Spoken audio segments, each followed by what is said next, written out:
Moltes gràcies, senyora presidenta. Molt honorable president de la Generalitat. L'Estatut d'Autonomia de Catalunya, en el seu article 85, crea el Consell de Governs Locals com a òrgan de representació dels municipis i vegueries en les institucions de la Generalitat. L'any 2010 es va aprovar la llei que el regula.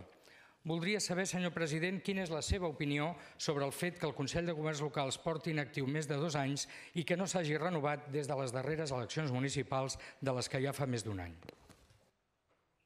Gràcies, diputat. Respon el president de la Generalitat. Moltes gràcies, senyora presidenta. Senyor Iceta, evidentment tot allò que no sigui comptar amb el món local no em sembla una bona notícia.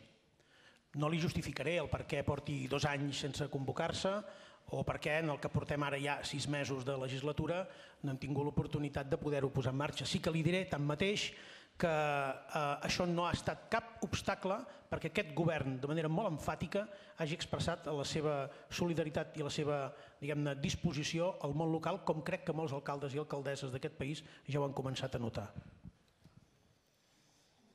Gràcies, president. Té la paraula el diputat.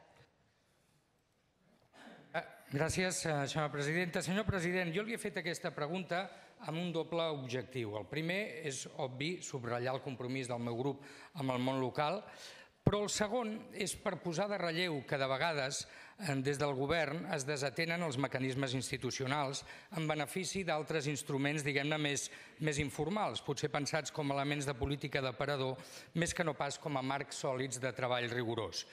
I aquesta reflexió ve a tomb perquè el seu govern vol impulsar un congrés del món local, del qual els grups parlamentaris hem estat informats.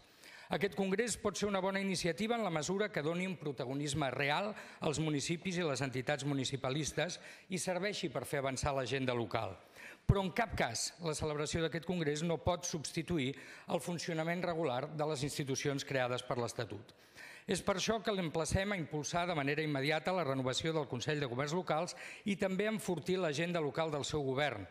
Apel·lem aquí, i potser no és necessària, la seva condició d'exalcalde.